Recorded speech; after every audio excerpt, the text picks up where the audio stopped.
اہل زمین سب خداوند کے حضور خوشی کا نعرہ مارو۔ مسیح یسوع کے بابرکت نام میں آپ سب نیشنل نیوز دیکھنے والوں کو میرا سلام۔ آپ دیکھ رہے ہیں پروگرام خداوند کی آواز، اور جس طرح آپ جانتے ہیں کہ پروگرام خداوند کی آواز کا آغاز ہر صبح خدا کی آواز ہی کے ساتھ ہوتا ہے، اور آج بھی خدا کا پاک کلام ہمارے ساتھ شیئر کرنے کے لیے خدا کے خادم موجود ہیں۔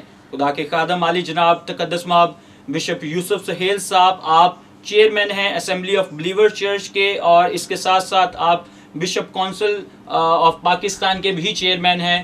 جی بشپ صاحب، آپ کو نیشنل نیوز کے اسٹوڈیو میں خوش آمدید کہتے ہیں۔ Thank you, God bless you, welcome. عزیزو، اس سے پہلے کہ ہم خدا کے زندہ پاک کلام کو خدا کے خادم کی معرفت سنیں، ہم چند سوالات خدا کے خادم سے کریں گے۔ جی بشپ صاحب، آپ نے خداوند یسوع مسیح کو اپنا شخصی نجات دہندہ کب قبول کیا اور کب خدمت کا آغاز کیا؟ ہمارے ناظرین کو بتائیں۔ سب سے پہلے تو میں نیشنل نیوز سننے والے تمام ویورز کو مسیح یسوع کے نام پر اپنی فیملی اور اپنے چرچ کی طرف سے سلام پیش کرتا ہوں۔ اور جہاں تک میری خدمت کا تعلق ہے، میں میٹرک میں تھا جب خداوند نے مجھے کال کیا، اور جب میں نے اپنی دنیاوی تعلیم مکمل کر لی گریجویشن کے بعد، پھر میں نے مذہبی تعلیم کی طرف آیا، لیکن مذہبی رجحان شروع سے ہی تھا۔ جب میں بچپن میں تھا، ابھی 9ویں 10ویں کلاس میں تھا، تو اس وقت میں آلٹر بوائے کی بھی خدمت سر انجام دیتا تھا۔ تو جیسے جیسے آگے بڑھتے گئے، پھر میں نے باقاعدہ سیمنری کی۔ سیمنری کرنے کے بعد پھر میں نے میرا بطور پاسٹر آرڈینیشن ہوا۔ سب سے پہلے میرا میتھوڈسٹ چرچ آف پاکستان نے کیا۔ اس کے بعد میں بنیادی طور پر پاسٹر تو اپنے آپ کو کہلوانے لگا، اپنے پاسپورٹ پر بھی پاسٹر لکھوا لیا، لیکن عملی طور پر میں خدمت نہیں کرتا تھا۔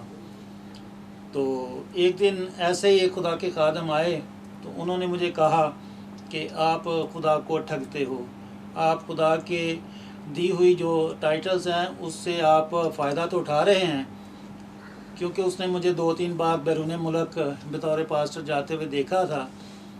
تو اس نے کہا کہ آپ خدمت نہیں کرتے۔ تو میں نے ان کو کہا کہ میں یہ سمجھتا ہوں کہ ابھی خدا مجھ سے خدمت کروانا ہی نہیں چاہتا۔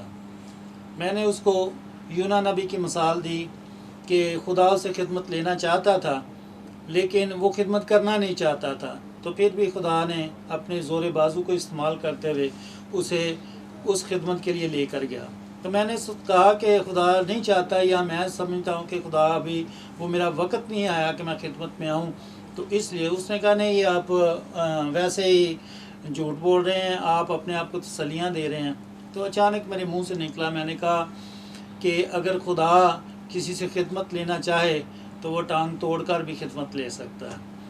تو کاشف بھائی، چند دنوں کی بات ہے، اس کے بعد میرا روڈ ایکسیڈنٹ ہوا، اور روڈ جب ایکسیڈنٹ ہوا تو میری بایاں کولو جو ہے وہ فریکچر ہو گیا۔ تو اس وقت بھی بہترین ڈاکٹرز نے میرا علاج کیا اور میرا آپریٹ ہوا، سب کچھ ٹھیک تھا، لیکن جب چلنا شروع کیا تو وہ وزن ہی نہیں پڑا۔ یکے بعد دیگرے میرے 3 آپریٹ ہوئے، اور آخری آپریٹ ڈاکٹر عامر عزیز نے کیا، جو کہ ایک اتھارٹی سمجھے جاتے ہیں۔ تو میں بڑا مطمئن تھا کہ میں اب ٹھیک ہو جاؤں گا، لیکن میں یہ ایک بات بھول گیا کہ ہمارا جو ڈاکٹروں کا ڈاکٹر اور حکیموں کا حکیم ہے، میں نے آج تک کبھی اس سے رجوع نہیں کیا۔ تو اسی طرح جب پھر دوبارہ وہ 3 ماہ کے بعد میں کھڑا ہونے کی کوشش کی تو نہیں ہو سکا، تو پھر میں نے کہا خدا کو کہ خداوند، میں سمجھ گیا ہوں کہ میں ٹھیک کیوں نہیں ہو رہا، تو آپ مجھے جس حال میں رکھیں گے میں آپ کی خدمت کروں گا۔ پہلے تو میں اپنے بات کے کہے ہوئے کی معافی چاہتا ہوں کہ میرے منہ سے یہ بات نکلی، لیکن خداوند مجھے کسی بات کا کوئی گلہ نہیں ہے، میں جیسے بھی آپ رکھیں گے میں خدمت کروں گا۔ اور اس طرح میں 2002 میں خداوند نے مجھے یہ ministry the, assembly of believers, اور اس وقت سے لے کر 2021 ہو گیا میں خداوند کی خدمت میں ہوں۔ اور ہمارا چرچ جو ہے یہ اسلام آباد میں مرید کے کاموں کی گجرانوالا، خانے وال، کراچی، اور اس طرح پاکستان کے کافی علاقوں میں جو ہے ہم خداوند کی خدمت کر رہے ہیں، اور ہمارا سینٹرل جو چرچ ہے وہ محمود بوٹی میں ہے۔ اور میں سب व्यूवर्स से भी ये कहना चाहता हूँ कि जब आप खिदमत के लिए अपने आप को पाते हैं, तैयार करते हैं, तो फिर खिदमत कीजिएगा। उसके लिए इस बात का इंतज़ार ना कीजिएगा कि खुदावंद आपको ज़बरदस्ती अपने ट्रैक पर लाए। आप जी जान से और अपने दिल की गहराइयों से और पूरी विलिंगनेस के साथ खुदावंद की खिदमत में आइएगा। बहुत ही खूबसूरत गवाही और बहुत ही अच्छी अपनी उन्होंने शख्सी टेस्टिमनी शेयर की है, और मैं समझता हूँ कि ये हमारी ज़िंदगियों में ऐसी गवाहियाँ हैं, जब हम अपनी ऐसी गवाहियाँ जो वाकई सच्ची गवाहियाँ होती हैं, जब हम इनको शेयर करते हैं तो बहुत से ईमानदारों के दिल जो हैं, उनके ईमान जो हैं वो गर्म होते हैं और वो यकीनी तौर पर आगे आते हैं और खुदा की खिदमत करते हैं। बिशप साहब, खुदावंद आपको बहुत ज़्यादा बरकत दे। आज सुबह प्रोग्राम खुदा की आवाज़ में आप खुदा के पाक कलाम को हमारे नाजरीन के साथ, हम सब के साथ शेयर करने को है। आपके लिए मौका है कि खुदा की पाक आवाज़ को हम सब तक पहुँचाएँ। मेरे अजीज़ों, आज हम खुदावंद के ज़िंदगी बख्श कलाम में से सीखने से पहले एक बात हम कॉमन आजकल बहुत ज़्यादा सुनते हैं। जब भी आपको पास कोई खादम आता है तो वो आपसे कहता है गॉड ब्लेस यू, खुदा आपको बरकत दे। और आप अपने महल्लों में, अपने घरों में बहुत सारे लोगों को मिलते हैं जो दोस्तों भी जब आपसे मिलते हैं तो वो कहते हैं गॉड ब्लेस यू, खुदा आपको बरकत दे, खुदा आपको बरकत दे। और मैं समझता हूँ कि हर शख्स को बरकत की ज़रूरत है और कोई बंदा भी ये नहीं चाहता कि उसके पास बरकत ना आए। लेकिन आज हम ये देखेंगे कि एक्चुअली बरकत है क्या, ब्लेसिंग है क्या। क्योंकि आपने अक्सर देखा होगा कि जो आपको ब्लेसिंग के लिए कह रहे होते हैं, खुदा आपको बरकत दे, हमें उनकी जब हम हालत पर गौर करते हैं तो हमें यूँ महसूस होता है कि शायद उनके पास तो अपने पास बरकत नहीं है। तो सबसे पहले हम देखेंगे कि बरकत है क्या और खुदा के नज़दीक जो है बरकत के मीनिंग्स क्या हैं। और आज जब हम आज के दौर में इसको कंपेयर करते हैं तो उस वक्त बरकत किस तरह से हम पाते हैं। सबसे पहली तो बात यह है कि ब्लेसिंग जो है ये खुदा का एक खूबसूरत तोहफ़ा है, और खुदा जो हमें तरह बतरह नेमतों से नवाजता है उसमें एक ये भी नेमत है कि खुदा आपके ऊपर अपना दस्ते मुबारक बढ़ाता है और वो आपको ब्लेस करता है। और जब आप ब्लेस होते हैं तो फिर आपकी ज़िंदगी में तब्दीलियाँ आती हैं। और सबसे पहली बात है कि बरकत दे कौन सकता है। अगर हम खुदावंद के कलाम मुक़द्दस को देखें तो पैदाइश उसका पहला बाब उसकी 28 आयत में हमें ब्लेसिंग का, बरकत का कॉन्सेप्ट मिलता है। वो खुदा जब आदम और हवा को जब वो बरकत देता है तो वो फरमाता है और कहा कि फलो और बढ़ो और ज़मीन को मामूरो महकूम करो और समंदर की मछलियों और हवा के परिंदों और जानवरों पर जो ज़मीन पर चलते हैं अख्तियार रखो। यानी कि खुदा आपकी एक तरफ तो वो ड्यूटी लगा रहा है और एक तरफ आपको अख्तियार बख्श रहा है। और जब खुदा किसी को अख्तियार देता है तो फिर वो सारी चीज़ें जो होती हैं वो आपके ताबिया हो जाती हैं।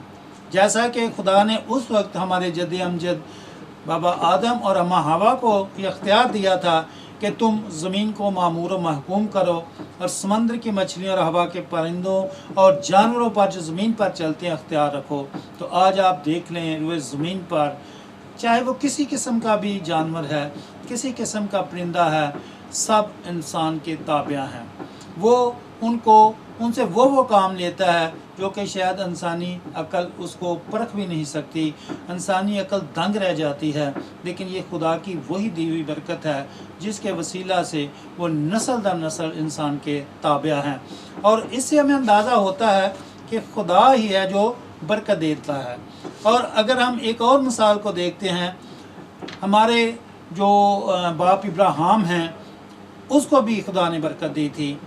अगर हम पैदाइश 12 बाब उसकी दूसरी आयत को देखें तो वो खुदा जो है वो बाप इब्राहिम को एक बरकत देता है और वो फरमाता है और मैं तुझे एक बड़ी कौम बनाऊंगा और बरकत दूंगा और तेरा नाम सरफराज करूंगा, सो तू बायसे बरकत हुआ।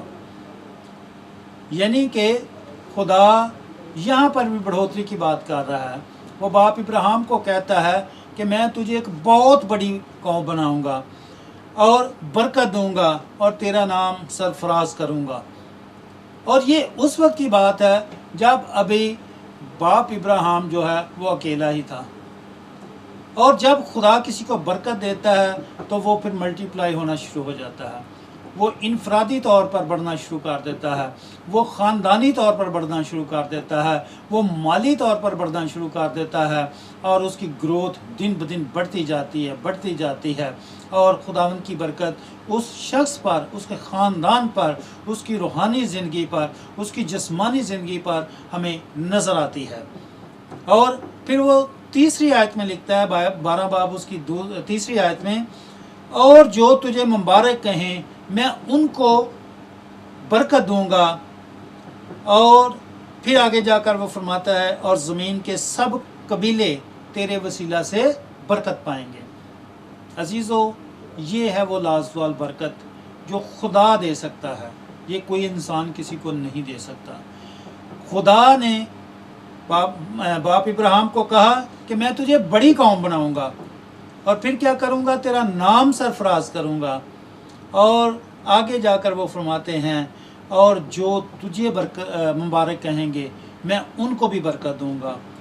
और फिर कहता है कि तेरे वसीला से ज़मीन के जो कबीले हैं, कौमें हैं, उम्मतें हैं, वो सारी बरकत पाएंगी। इससे हमें पता चलता है कि बरकत जो है वो खुदा बाप देता है। लेकिन अगर हम नए नामे में चलते हैं तो वहाँ पर चूँकि मसीह यीशु ने फरमाया था कि मैं और बाप एक ही हैं, तो इसलिए मसीह यीशु भी बरकत देता है। और मसीह यीशु की बरकत के अगर हम बेशुमार हमें उनकी ज़मीनी खिदमत के दौरान वाक़यात मिलते हैं, लेकिन अगर हम एक ही वाक़े की तरफ देखते हैं, और वो वाक़या कौन सा है, जब वो 5000 लोगों को खाना फराहम करता है। खुदावंद यीशु मसीह तालीम दे रहा था और लिखा है खुदावंद के कलाम में कि वहाँ बहुत भीड़ जमा थी और सुबह से लेकर शाम हो गई।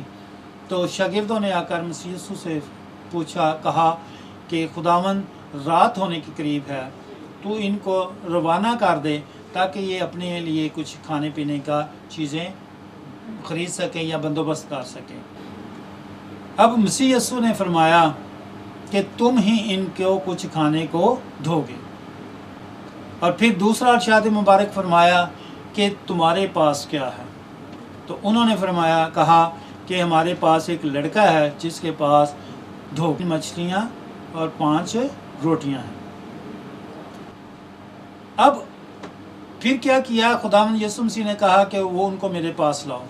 और अजीज़ों, फिर उन चीज़ों पर मसीह यीशु ने बरकत दी। और उस बरकत का एजाज़ था कि वो सारा खाना खाने के बाद सारे वो जो कसीर तादाद में वहाँ पर जमा था, क्योंकि 5000 लिखा है और वो 5000 औरतें थीं, और अगर हम इन सारी आबादी को मिलाएं तो ये तकरीबन 12000 के करीब लोग वहाँ पर मौजूद थे। और मज़े की बात देखें कि 12 टोकरे ही वहाँ पर बच गए। यहाँ से एक हमें बात और एक सीखने को मिलती है कि जब हम बरकत कंसीव करना चाहते हैं, बरकत को हासिल करना चाहते हैं, खुदा उनकी ब्लेसिंग को मांगना चाहते हैं, तो खुदा ये चाहता है कि तेरे पास जो है वो भी मेरे पास लेकर आ। खुदावंद को इससे कोई बात नहीं है कि वो थोड़ा है या मकदार में कम है, लोग क्या हंसेंगे, क्या कहेंगे। अगर उस वक्त भी हम देखें, अब 10-12 हज़ार लोग वहाँ पर मौजूद हैं और आप मसीह यीशु के पास मछलियाँ और रोटियाँ लेकर आ रहे हैं, तो कितनी अजीब मज़ाक़ खेज़ बात है। लेकिन खुदावंद को इनकी बातों की फ़िक्र नहीं है। वो जब किसी को बरकत देता है तो फिर क्या होता है, वो फौरी तौर पर बरकत देता है और वो मल्टीप्लाई होकर आपकी ज़िंदगी में आ जाते हैं। और अगर हम देखते हैं, अय्यूब को खुदावंद ने बरकत दी और पहले जो उससे चीज़ें छिन चुकी थी, जब खुदा ने उसको बरकत दी तो वो भी डबल हो गई। और फिर देखते हैं कि बरकत कैसे हासिल की जा सकती है। सबसे पहले तो हमें खुदा के कलाम को सुनने और उस पर अमल करने की ज़रूरत है। और दूसरी बात, हमें खाकसारी से, अपने आप को नीचे गिरा कर, अपने आप से आजिज़ी के साथ खुदावंद से अगर मांगें तो खुदा आपको बरकत देगा, जैसा कि अय्यूब नबी ने किया। और फिर बरकत लेनी है तो एक साबित कदमी के साथ रहना, मुसलसल खुदावंद से मांगते रहना है, खुदावंद से मांगते रहना है। जैसा कि अय्यूब नबी ने कोई ऐसी बात नहीं की, उसने कहा खुदावंद तू ही है, तू ही जो सब कुछ करने पे कादर है, इसलिए खुदा ने उसको भी बरकत मिली। और जब हमें बरकत मिलती है तो फिर हमारी ज़िंदगी में तब्दीली आती है, हम माली तौर पर, रूहानी तौर पर, ख़ानदानी तौर पर बढ़ते हैं, फलते फूलते हैं। अब यहाँ पर एक सवाल पैदा होता है कि क्या बरकत आर्जी है या मुस्तकिल है। अजीज़ो, खुदा जब किसी को बरकत देता है तो वो वापस नहीं लेता। इसलिए अगर आपकी ज़िंदगी में बरकत है तो इसको खुदावंद का शुक्र अदा कीजिए। अगर खुदा ने आपको बरकत दी है तो उसे मल्टीप्लाई करें। अगर खुदा ने आपको बरकत दी है तो आप उसका इजहार कीजिएगा। और अगर आपके पास बरकत नहीं है तो उसको मांगिएगा, खुदा से मांगिएगा, मसीह यीशु से मांगिएगा। और आज के दौर में हमें बरकत जो है वो पाक रूह के वसीला से मिलती है। कोई शख्स आपको बरकत नहीं दे सकता। आए हम दुआ करें। मसीह यीशु में हमारे ज़िंदा आसमानी बाप, शुक्रगुजार हैं इन सारी नेमतों के लिए, इन सारी बरकत के लिए जो तो हमारी ज़िंदगी में रखता है। बाप आसमानी, हम इंसान हैं, हम मुसरा बेटे की तरह हमेशा आपको सताते हैं, लेकिन आप एक वफ़ादार बाप की तरह हमेशा हम पर अपना साया रखते हैं। बाप आसमानी, शुक्रगुजार हैं कि तूने हमें अपनी उम्मत में पैदा किया। शुक्रगुजार हैं खुदावन कि तूने हमारे लिए अपने बेटे की इस दुनिया में भेजा ताकि उसके मार खाने से हम निजात पाएँ। बाप आसमानी, शुक्रगुजार हैं कि तूने हमारी रसाई अपने कलाम तक दी। और खुदावन, आज हम फ़ख्र के साथ तेरे कलाम को सुनते हैं, समझते हैं और उस पर अमल करने की कोशिश करते हैं। बाप आसमानी, सारे सुनने वालों को, सारे इस प्रोग्राम के देखने वालों को बाप आसमानी तेरे पाक हजूरी में लाता हूँ। इनकी सारी जायज़ ज़रूरतों को पूरा कर। जो बे औलाद हैं उनको औलाद दे, जो बेरोज़गार हैं उनको रोज़गार मुहैया कर, और जो खुदावंद तेरे नाम से सताए जाते हैं तो उनके लिए तसल्ली तशफ़ी का सबब बन। और बाप आसमानी, आज का दिन इनकी ज़िंदगी में तब्दीली लेकर आए और तेरी वो जो अबदी बरकत है हमेशा इन पर और इनके ख़ानदानों पर आती रहे। और इस सारी इंतज़ामिया पर, इस सारी टीम पर खुदावंद तेरी बरकत को चाहते हैं। मसीह यीशु के क़ुद्दूस और अबदी नाम में मांग कर पा लेते हैं।